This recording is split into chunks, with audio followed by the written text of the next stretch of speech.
بص انت هتيجي مش هتلاقيني. جوزي قال لي انت سيبني، زهقت، ابعدوا عني، سيبوني مش هشوف وشكم. بقالي سنه ما بمشيش على رجلي بجد مش بهزر. ساعه ما حملت انا كنت اصلا بمتحن ماجستير، وعرفت وسط الامتحانات الحمد لله ان انا كنت خلصت المحاضرات والمذاكره وكل حاجه. كنت سالت الدكتور هل ينفع اروح الامتحانات ولا لا، قالت لي ماشي وكده. كنت لسه في الاول بقى. بعدها بقى ضغط جامد، تعبت، كنتش قادره بقى اتحرك خالص، رقدت في السرير. انا اصلا عرفت في الشهر التاني.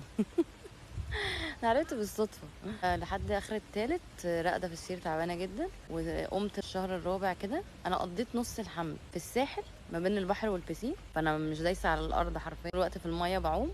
النص التاني كنت بره مصر، فبرضه يا اما كنت في السرير لان انا كنا مسافره مع جوزي، فهو كان اصلا رايح مؤتمر شغل في اوروبا، فرحت معاه. كنت بستناه بقى اما يخلص شغل، ما أنا هنزل لوحدي مع اني كنت عامله بلان بقى وخدت. قلت له بص انت هتيجي مش هتلاقيني، انا هنسف البلد كلها، هنزل الفها كلها. طبعا ايه كذابه.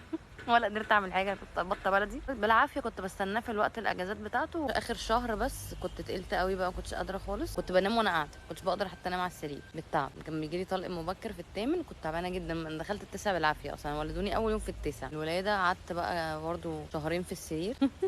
كنت بقى بقوم بس بقى اللي هو يعني مش قادره ادوس على الارض. شهر مش قادره ادوس على الارض. الشهر التاني يعني ها بمشي يعني كده نص نص. لما كنا بننزل نروح الدكتور او كده كله بالعربيه، كل حاجه قريبه مننا. وانا يعني صلبه طولي بالعافيه. انا لسه واخده بالي دلوقتي ان بجد ياه ازاي الوقت عدى كده وما كنتش بمشي بجد. انا رجلي نسيت المشي. فكرة ان انا نزلت من البيت حاسه انا هتخطف، حاسه انا مش عارفه امشي. نسيت حركه الاقدام دي، عارفينها اللي هو ان انت تمدي رجلي وبعدين انا بوصف ايه، عارفين تاتا تاتا.